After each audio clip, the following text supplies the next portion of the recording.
and welcome to the Creative Career Change podcast with me, Hannah Ash. You can read more about me and my work on Substack. Visit shayhanny.substack.com. That's Shayhanny spelt Chezhanny. Today I'm talking to journalist, writer and France expert Carolyn Boyd.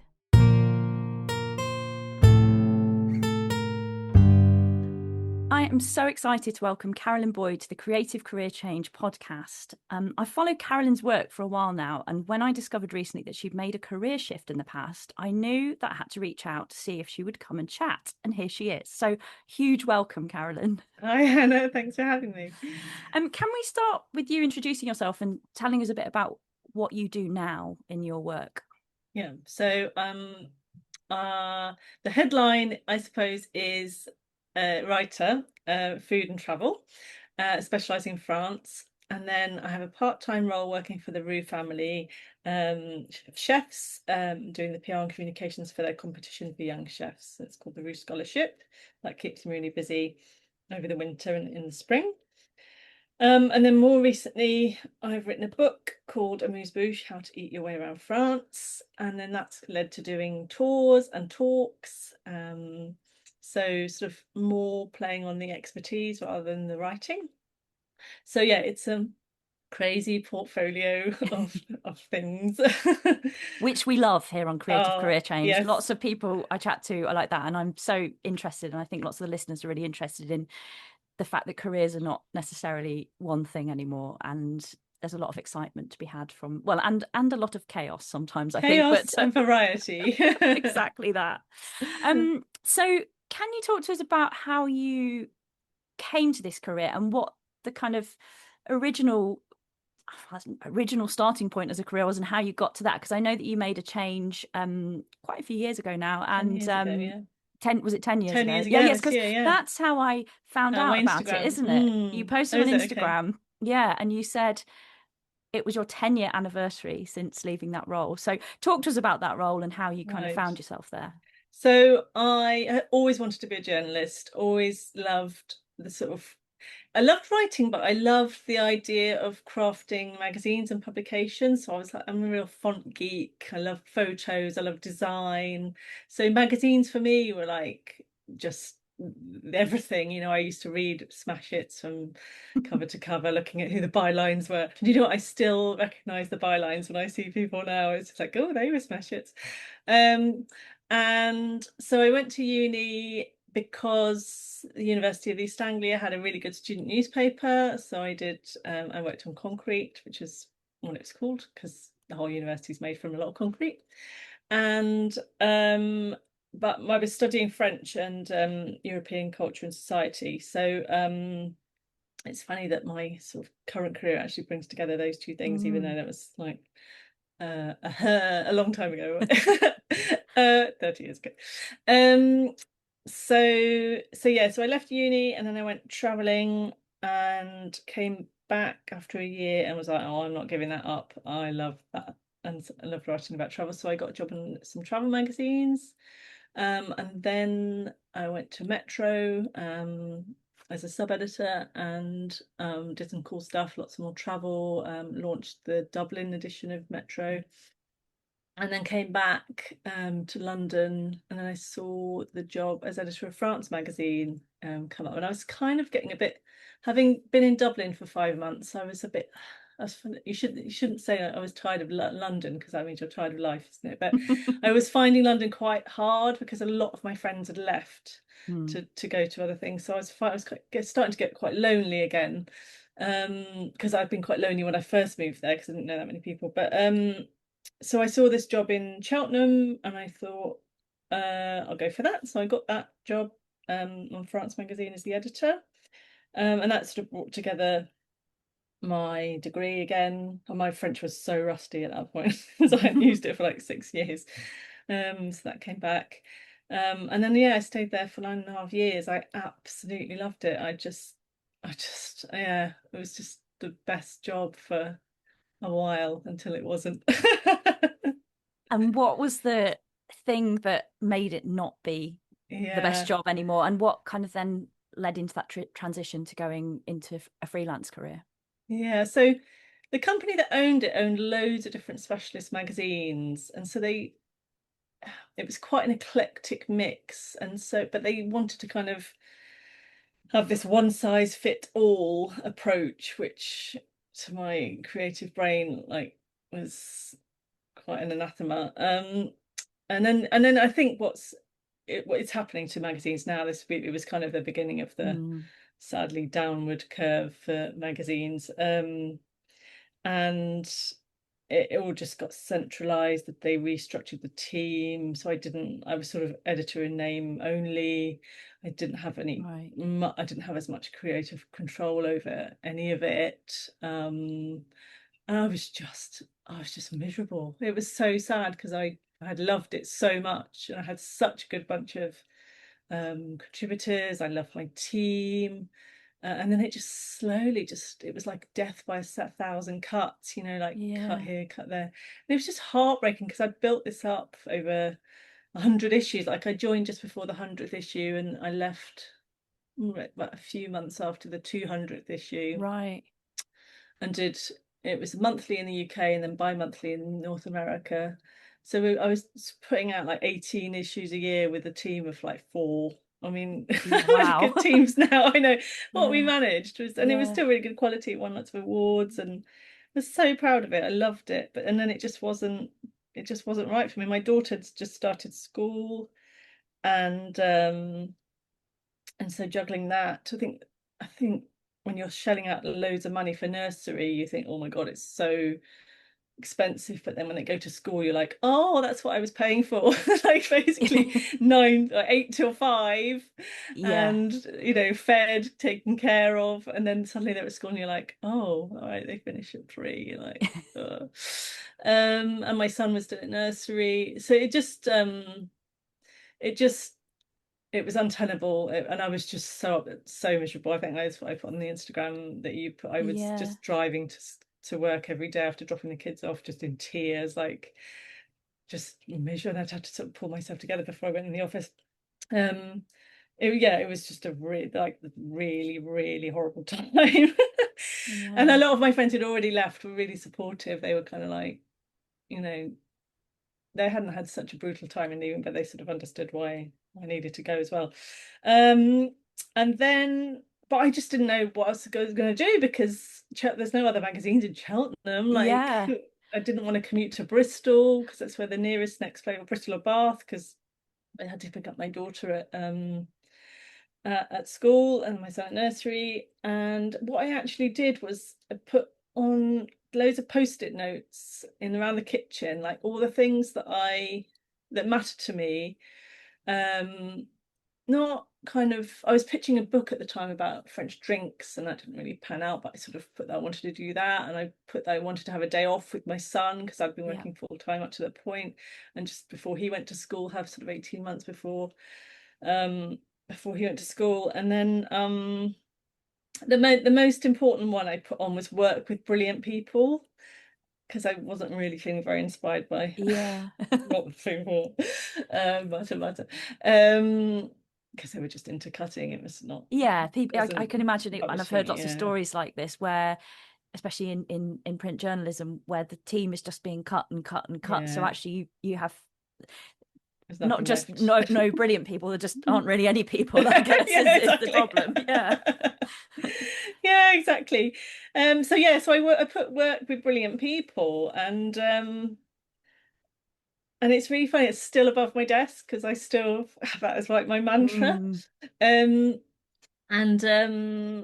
So in looking at all those post-it notes, like the only answer was to go freelance. There was, because I'm not very good on my own at sitting at home on my own at all. I've realized, you learn so much about yourself through these things. But I'm a real people person, and I find it very hard to sit at home on my own. So that was kind of the sacrifice. It was like, well, if I get all of these things that are on those post-it notes, then that's the thing I'll just have to put up with.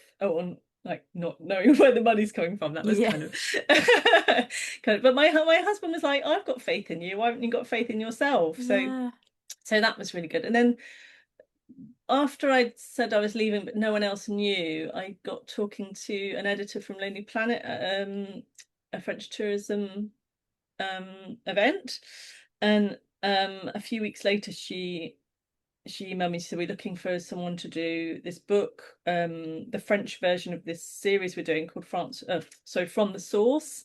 And it was a recipe book, because Lonely Planet have the guides, but they have the reference books as well. Yeah. And it was a book that was a collection of recipes from the source. And the source were not source as in like the beginning of things. There were the bakers and the chefs and the cooks. So each book had like 60 recipes given to us by local people in France. So they asked me if I knew anyone who could do this, and I was like, well, actually, I can. So that was a really good kind of way to start, because I had that big project, and it was a bit mad because I was having to go to France all the time. So juggling the kids was actually got worse for 6 months. But my mum and dad and my in-laws were really supportive, and they came up and helped while I was away. And I just absolutely loved that project so much. And I'd always been really into food anyway, but I just loved it. And I think it made me realize that I could still write about France. I could still focus on France, even if I had nothing to do with France Magazine, which is what happened quite quickly. Yeah. And then yeah, I just carried on, and I'd already been like building up freelance for the Times and the Guardian and things anyway. So then I carried on after that finished freelancing, but it still was like pretty tight on the old money, especially with my son in nursery still and everything. So, and then just luck would have it. I don't know. I mean, I knew the Rue family anyway quite a lot from the magazine days. We used to send the magazine for them to put in the hotel rooms at the waterside. And Michel Senior, I'd interviewed a few times, so he always kept in touch with me and the magazine. He used to phone up the magazine because he used to do his own PR. Wow. And he used to say, Carolyn, I've got a story for you. And everyone in the office was like, my God, Michelle Ree's on the phone. I'm like, I know. So he was really good at like keeping in touch with people. And then, yeah, at the end of 2017, beginning of 2018, they rang me and they said, got an opportunity for you. And the PR manager, PR and communications manager for the Rue Scholarship, which is a competition for young chefs that they established in 1984. They needed a new PR communications manager because she was leaving because her husband had a job abroad. Yeah.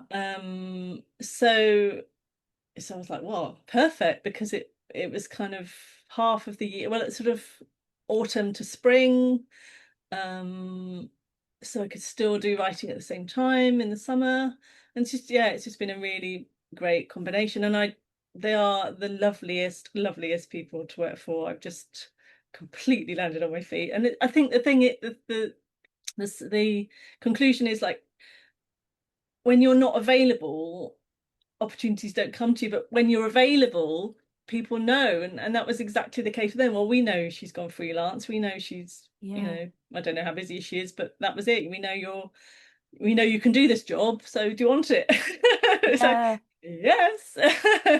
Well, and it strikes me that like what you said about how you talked to about the first book, and it was like, yes, me, I'm available, and it's exactly what you've just said. It's if you're available, somehow the opportunities seem to kind of, it's not magic, but they were probably there all along, and they probably would have been there, but you wouldn't have noticed them if you'd still been carrying on in your other job, I guess. But sometimes we can't see what's there in front of us. And it's interesting that you said that your husband was saying, I believe in you, I think you can do this. And it's sometimes our own self-belief, isn't it, that limits us a little bit. But yeah, I love that. And I've seen that myself and with other people that I've talked to, which is this idea of once you are open to something, yes, it's amazing what starts to kind of exactly that. And I think opening your eyes to other opportunities as well, like PR is not something I would have ever looked for. And to be fair, I mean, there's not that much PR in the role. It's a lot of content and organization and stakeholder communications and all sorts of things. It's amazing. And in fact, it plays to the part of my brain that I used as an editor. I was doing all of those things as an editor. advertiser communications, tourist boards. So it's all those skills, thinking on my feet, juggling many, many, many different parts to the role, that I suppose I didn't have a lot long enough to miss those things. But once I was doing them, I was like, yeah, this is me. This is how my brain works. I'm like this, do this, Yeah. all these different tasks, juggling, spinning many, many plates. That if I was sitting there just writing, well, in fact, to be honest, just a year of just writing was kind of enough. Really, yeah. I like to just do lots of different things. Yeah. So the Yeah. variety is has become really important. You've sort of Mm. realized that that's a key to you feeling like you're kind of fulfilled in the work that you're Yes, I doing. think so. Yeah, Yeah. exactly. Exactly. And just having a to-do list like this, a whole page long permanently.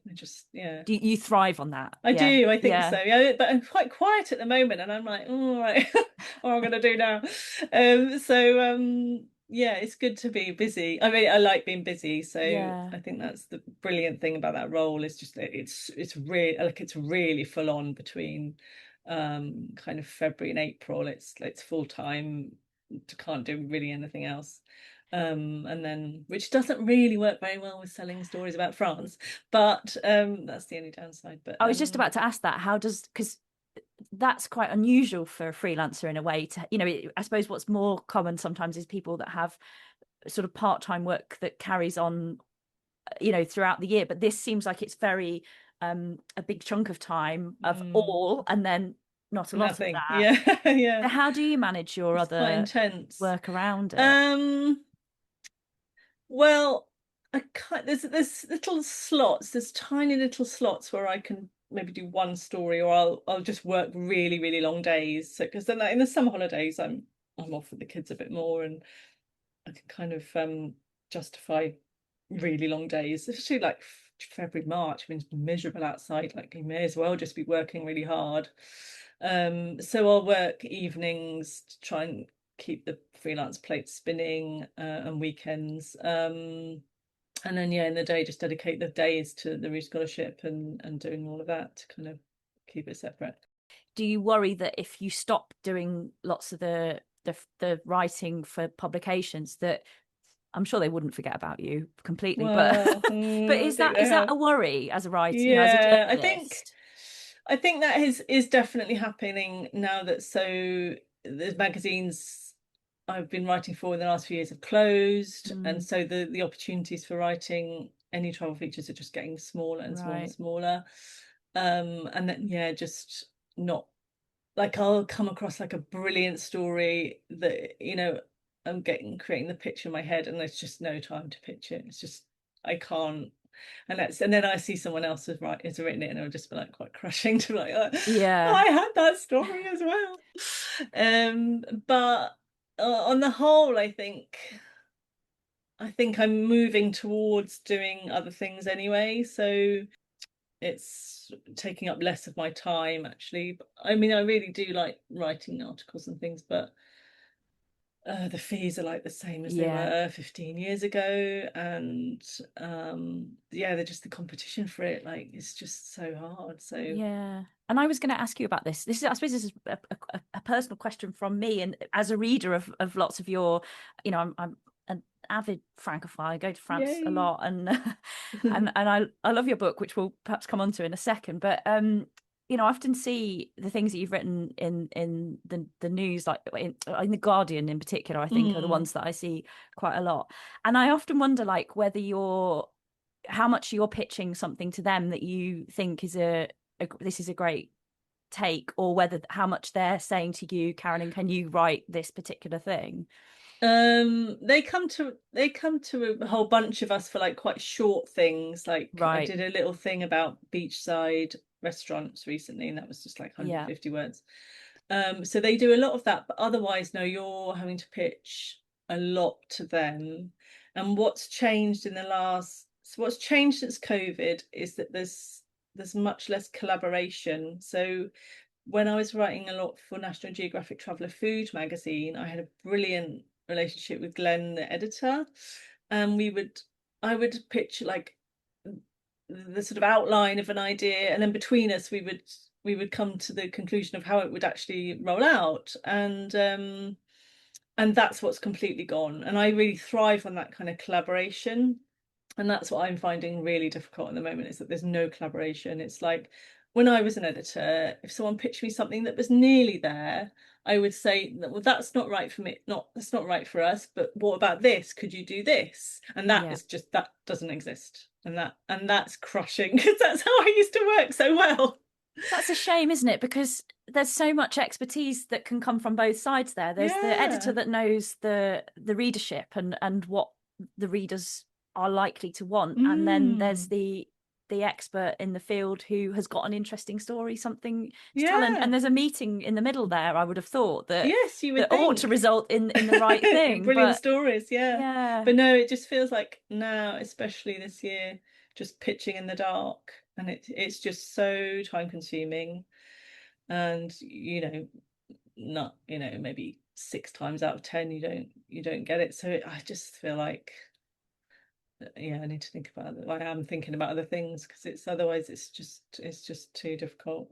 And also, I think to a certain extent, a lot of the journalism is very it's not shallow in a bad way, but just the depth I've got of knowledge now, it's almost like too deep for this a lot of publications. So I'm struggling to kind of find anywhere that wants that depth. And I think the conclusion is like books, to be honest. Like, Yeah, it's really interesting that you say that, because I think that's a little bit, I suppose, where my question was sort of going in the things that because I read some things, and not just the articles that you've written, but like I often read the Guardian travel section. And so often I find myself going, oh, I'm really interested in this, but I don't just want to know the surface bit. I want to know a bit more depth about it. And that's why I think I loved your book so much. So I oh, have Carolyn's book in my hand. It's called Amuse Bouche, How to Eat Your Way Around France. And that in the book, you go into much more depth and detail about the regions of France and the foods that are associated with it. I started taking it on holiday with me when we go yay. to different parts of France, and sort of rereading a different section if we find ourselves in a particular place. So it's not even just a book that you can read once and and you've done Mm. it. It's a book that like Keeps coming back. keeps Yeah, coming that's back. what I It's intended. useful. Yeah. Yeah. But maybe talk to us a bit about how that came about, the book. Like, did you pitch that idea? How did you get it to actually come to publication? Because I know that's not Yeah. always easy. No. So I think by 2019, like the freelance was going really well. Like I was doing loads for the Times, loads for National Geographic Travel of Food, which has been still, it closed last summer, sadly, and that's been, like, was all my favorite stories were written for them. Mm. And so I was getting a bit, like, tired's a bit unfair, but a bit kind of used to the routine. Like there's almost like a calendar through the year. Like we do beaches at this time of year, we do city breaks at this time of year, and I was just finding it a little bit of a hamster wheel. And again, like, so many stories I wanted to tell, but there just wasn't anywhere to tell them. And I was sort of harking back to doing France from the Source, a Lonely Planet book, and thinking, oh, I really did love that so much. And so I think I'm gonna have to do another book. And the one about drinks didn't work out, so I got another agent. And this is where I feel a bit like I cheated a little bit, but um I just happened to ask Michelle Roux any advice for finding an agent, and he just introduced me to his, who like signed me up. And it was like, That's well, no, great. actually that's not true. He I think it didn't reply, actually, because it was February 2020, and we Right. all know what was happening in February 2020. So he didn't reply, and I thought, and then I think I tried a couple, but nothing was happening.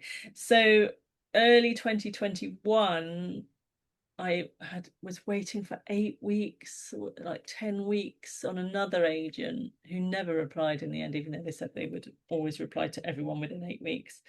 Okay, maybe not during a global pandemic we can be forgiving for that. And I thought, I read somewhere on like an author forum that you're meant to approach several agents at once. And I was like, oh, damn it, what? I've not been doing that. I've been doing one at a time like you would a feature. So I went back to the agency that Michelle's with, and they signed me up like straight away within like, and I think I was dealing with like 4 different agents that week, like one saying not right for me, one saying signing you up, another I said, oh, I'm sorry, it's what happened, I'm going with them. So that was a really exciting kind of period in like kind of April, May 2021. And then I worked with Charlotte, my agent, to kind of get the proposal in a slightly different, well, not different, but that just polish it for submitting to editors. And so she submitted it to, I think, 18 editors to start with, and then Profile Books preempted it, which means they offer their deal on the proviso that you take it off the table for everyone else. So we accepted the preempt, and that was that. So then I got going sort of September 2021, and then the deadline was September 2023. So I had 2 years to kind of blitz all the sections that I'd been to most of France, but I hadn't done a lot of the food in a lot of places. So I had to go back and sort of more concentrate on the food in some places, and just fill in loads of gaps and go to things that I never expected I would go to, like the Giant Omelette Festival in near Toulouse. And God, what else did I went like foraging for sea vegetables with this forager on the coast of Picardy, and I just did the most amazing things. It was so rewarding, like, and that's where having the second language really helped, because Yeah. being able to chat to these people about in French was just a revelation. Like, you see, when they often they'll start speaking English to me, and I'll reply in French, and they'll be like, oh my God, you speak French, and the relief that sort of like falls across their face, and like, oh God, I don't have to speak English, that's great. Yeah, so that's been really rewarding as well, because I love speaking French. So that's great. So yeah, and then it came out in June 2024. So no, yeah. it's a really great book. I say, when I first, I don't know how I came across it, or where I saw it first, because I think that's how I first discovered you and your work. It was a bit like seeing a book that I was like, oh wow, someone's written a book for me. Oh. Do you know what I mean? If you think this is the book that I've really been kind of hoping you magicked. for. I didn't know, but I had. Oh, that's so nice to hear. Yeah, no, it's brilliant. And I actually bought a copy for my sister for her birthday last month, because she is a bit of a Francophile as well. Oh, brilliant. And thank you. she's in Austria at the moment, but she was in Alsace for a while, and she'd taken it with her, and so I'm interested to know what she's been discovering. Oh, yeah. But yeah, no. Yeah, exactly. Yes, in fact, I got a photo of one, so she definitely had one of those. So that was really good. Just thinking back to your work as an editor when you're working for France Magazine, and obviously in a role like that, you have there's a bit more security. I mean, maybe in journalism it's not always the case, but do you ever, I wonder if you ever miss any aspects of a job like that? I do. Every time the 25th of the month rolls around, I'm like, wish this was still my payday. I have that as well. I'm like, oh, there's not just money dropping in. Oh.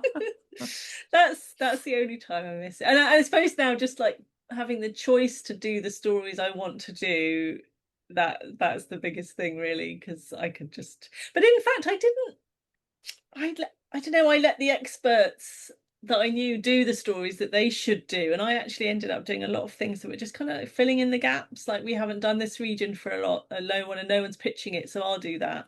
So I was a bit stupid, really, because I could have done some like really, really good stuff, and I left it more for people who pitched, or who are more experts in that area, which was, yeah. I think one thing I really regret commissioning was somebody else went to the Jules Verne restaurant on the Eiffel Tower. Right. I don't think I really grasped what I was letting someone else do when I should have been doing it myself. I still haven't been. I'm like, damn it. maybe there's an article to pitch Well, somewhere. yeah, but then no editor will ever They're let not anyone. gonna they're not going to go It'd for be as it. stupid as I do. I was, True. yeah. Yeah, they're going to do it themselves, aren't Yeah, they? Yeah, exactly. exactly. Yeah. Um, I wonder if you've got any advice for somebody who is perhaps in a, not necessarily in journalism, but in a job, a salaried job, feeling those feelings a bit like you were when you said, I just felt really miserable. And, I was there in my job a few years back. I know how that feels. So for someone in that situation that's kind of thinking, I need to do something different, do you have any advice where to start? Yeah, well, this is where the post-it notes really helped. And I've said to a lot of people since that time to write the post-it notes, because it's not about the literal job that you might move to. Because I was just, like I said, I just completely foxed, like, what the hell can I do? I can't go and be the editor of a magazine because I'm not going to move to Bristol or Bath. We were like halfway through renovating our house and the kids' school.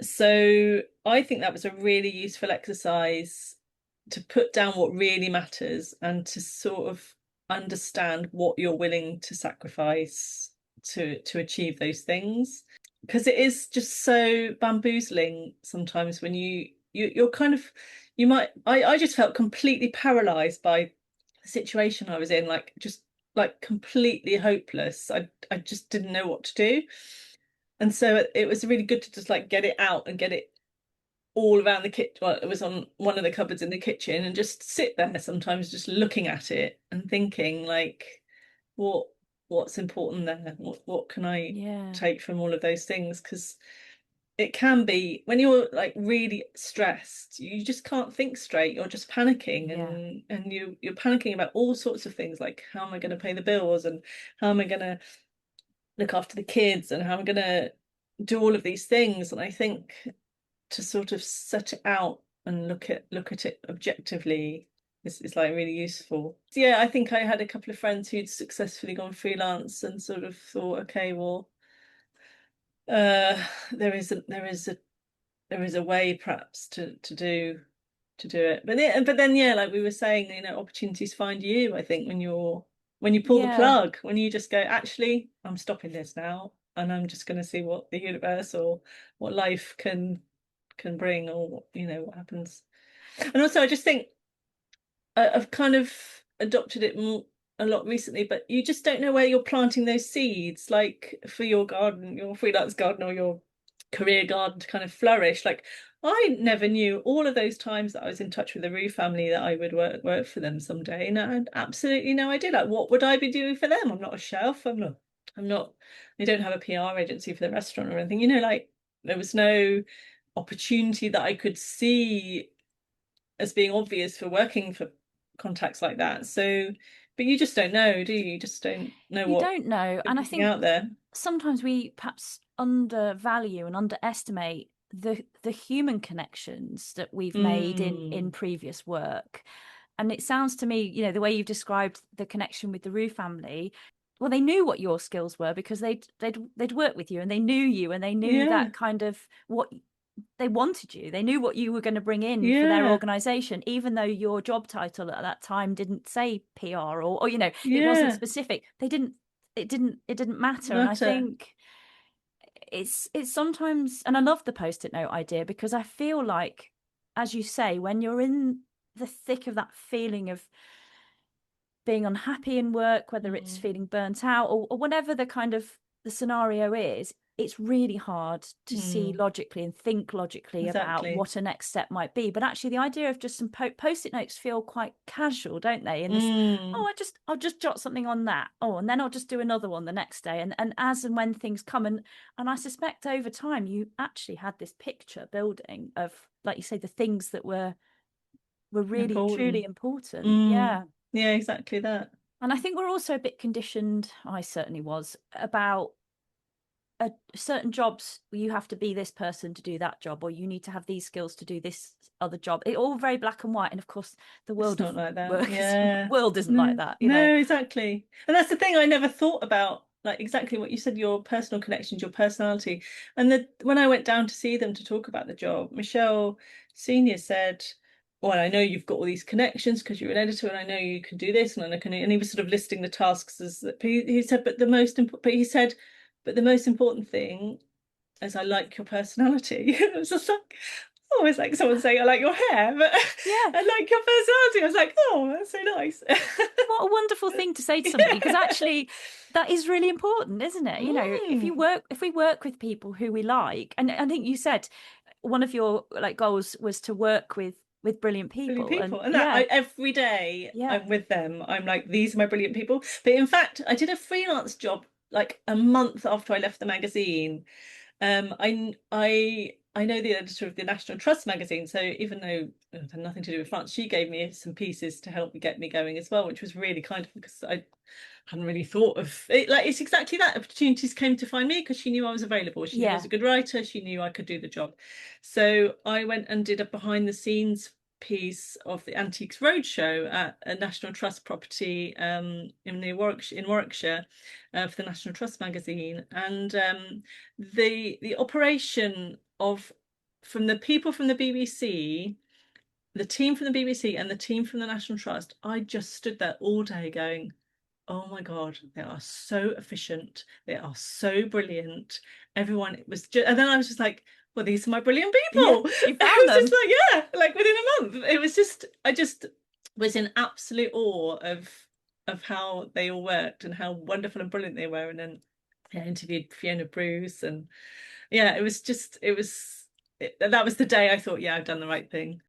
It's nice when you have those moments, isn't it? It was right to take that risk. It was right Yeah. to yeah, to give it a go. Mm. And but I love that, and I love that we still got it above your desk, that working with brilliant people. I think it's it's good to have that reminder of the reason why you're, you know, doing the things that you're doing, and who knows what other exciting things are going to come next, you know, when you're Yeah. available and you know, ready for it. Which actually leads me on to my next question, which is what are you doing Oh. next?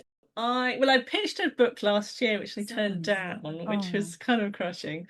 But they said it wasn't the right next book for me, and I really got that point. I okay. probably wasn't. I parked it though. I still want to really write that book. I really want to write that book. And then so I've written a summary for another one, which my agent's got at the moment. So that might pan out. I'm kind of I'm really loving Substack at the moment because it just I don't know if you find this, but I just can write whatever I want. It's Yeah. just so freeing. Like no one's breathing down your neck. No one's I mean, sometimes when I spot typos, I'm like, yeah, someone should have edited that. But yeah, there's no editor kind of like forcing you your round peg into a square hole, which often happens. And I've got a relationship with the readers like directly, and I think that's so it's fun. It really is. Like I think that's what a lot of people are gaining from Substack. I So agree. Yeah. I think I love writing on there. And I find, I don't know, since January, I've been like full time in my interior design business. And that kind of took a lot, obviously, took a lot of headspace. And I feel like I kind of didn't have as much time to write. But then when I was on holiday a couple of weeks ago, I sort of started to find a bit more rhythm with it. And it reminded me that yeah, like all the things that you say, it's just the freedom to go with the idea that comes to mind. hmm. And there's no news pegs, and that's what I find really frustrating with a lot of journalism. Well, it has to be new, it has to be now. Well, going on holiday to France isn't it doesn't need to have anything new. It's like timeless, you know, it's all these experiences. Yeah, you might find a joy in finding a new whatever museum or whatever, and that's great to give those kind of things coverage and stuff. But generally, France is just full of places and things that are just yeah just timeless and lovely to explore anytime, you Well, I know. agree. And we were before I started recording, we were just having a bit of a chat about sort of traveling in France and how, I mean, I often talk to people and they kind of say, oh, but isn't it quite difficult to, I don't know, not maybe not the word difficult, but isn't, you know, you drive to France and you know, you drive on the other side of the road and things like that. Mm. And I'm like, it's like so much easier than you Yeah. give me a French motorway or Yeah, a, same. a route nationale over the Yeah, M25 any day, it's beautiful. That's right. Smooth, no straight. potholes. Yeah. And yet, and as you say, there's so much to discover once you start opening your eyes and looking Mm. for it, I think. And France is really, well, for most of us in the UK, it depends where you are, of course, but certainly for those of us that live in the sort of the southern half, Yes. it's not too far away, No, that's right. and there's so much to kind of access nearby, I think. Yeah, even sort of just beyond Calais. I was talking to someone else about that last night. Like just past Calais is just lovely. Like you don't have to you can just go down to like Le Touquet or Le Courtois and Saint Valery sur Somme. It's all just gorgeous. Like you can just go in an hour into France and you're it's just so Absolutely. different as well. Like even though it's so close, it's so different. Like everything feels new and a bit, just fascinating. It does. I agree with you. And it's funny you mentioned Calais because Calais is on our list of places to kind of go and explore, even just go for a day Yeah. or maybe a long weekend or something. And because like many people, traveled through Calais many times, Mm. um, and yet it's a place that's full of history and culture and Yeah. And there's this great dragon. Have you heard about the I've dragon? heard. I think I might have read about something in something you've written, but yeah, and I haven't seen it, but I'd love to. Oh, So it's amazing. This big mechanical dragon that like just goes along the stomps along the seafront, like wow, breathing fire and carrying 50 people on its back. I mean, like, what? That's yeah, like it's mad. Like, of course we need to go and see that. exactly. And there's yeah, everywhere you look, there's something interesting, I think, to explore. And yeah, I mean, I'm sold Yeah. already, but Yeah. maybe But that's why I wanted to write the book because I just didn't I felt like people didn't realize how much like magic there is to discover like and that's the thing about food is like once you understand the food you can understand the history and the landscape and the traditions and yeah, it's if you take it all through that lens like I mean I love eating but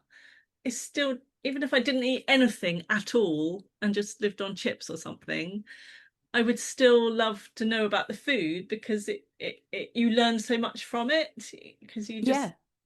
it's It's just the there's so many passport. stories wrapped up in it, aren't there? Mm. And I mean, this is why we often go to different vineyards in different places, and my favorite thing is just talking to these vineyard owners about the wine, obviously, and Yeah. tasting it, of course, but also to learn about what makes them want to do that job and why it's been Mm. often in the family for a long time, many generations, and what they're doing that they're really and the French are so passionate Yes. about terroir and the things that Mm. regional things, I think, in a way that we get in some parts of the UK, but it's not quite as strong. And I often I come back from France thinking I wish we had more elements of that in the UK because there is so much to Mm. celebrate, especially food wise, Yeah, in this absolutely. country. But I think again, in the same way we've been programmed to do package holidays, like we were talking before, people don't know how to do France because they're just used yes, to doing a package holiday. I think they're just used to going to the supermarket and they're used to buying these foods and like they're too scared to go to the market. Like, well, I don't, oh, I'd have to speak French to yeah, somebody, or I don't know what they're selling. I don't understand how I cook that. And so I wanted to people just to go, yeah, do you know what? I am going to buy some chanterelle mushrooms and yeah, I'm going to fry them in butter, and that's probably all I need to do yeah, exactly, because that's really yeah. delicious. And to sort of demystify some of the things that might, and I suspect language probably is a thing that puts off quite a lot of Mm, people. But yeah, no, I mean, I love it, and we often joke that we keep sort of sometimes trying to go to places other than France on holiday, and it often always comes back to, oh, but we could go there. I know because there's always somewhere new to discover. Like that's what's really Yeah. it's addictive. I think it really is addictive because there's places I haven't been yet, and I'm like, well, yeah, I need to see it. I need to understand that tiny corner between those two valleys I have been to. Like, Absolutely, I agree. I'm going to ask you one final question, which links in really nicely to what we've just been talking about. If you could recommend one place in France that you think would be a great place to visit this summer, where would it be? Oh God, I'm having this problem myself actually. Well, I'm a real sucker for Brittany actually, and especially with this heat. The south coast is too hot for me at this time in these conditions. So I mean, I'm a real sucker for Roscoff and west of Roscoff. There's some like beautiful beaches that hardly anyone goes to. The south of Brittany's very, very popular, especially with the Brits. But northern Brittany's is still just as gorgeous, but not as many people go there. So I think I would say that one. And now I'm gonna have to go and book a ferry. Me too, maybe. Yeah. Because I'm going to the Loire Valley just with my daughter next month, but just to do some hotel reviews and stuff. But I haven't really sorted anything else out for our whole family yet, so I need to work it out. Well, you might have just answered your own conundrum there. I don't know.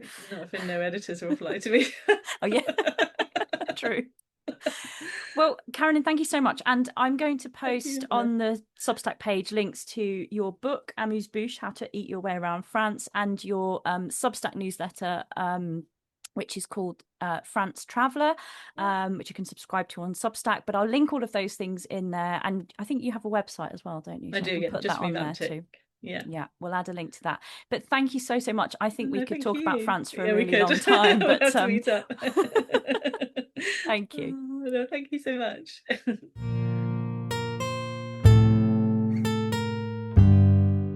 That was Hannah Ash talking to Carolyn Boyd on the Creative Career Change podcast. And if you enjoyed this episode and aren't already subscribed, visit shayhanny.substack.com to sign up and receive new episodes direct to your inbox.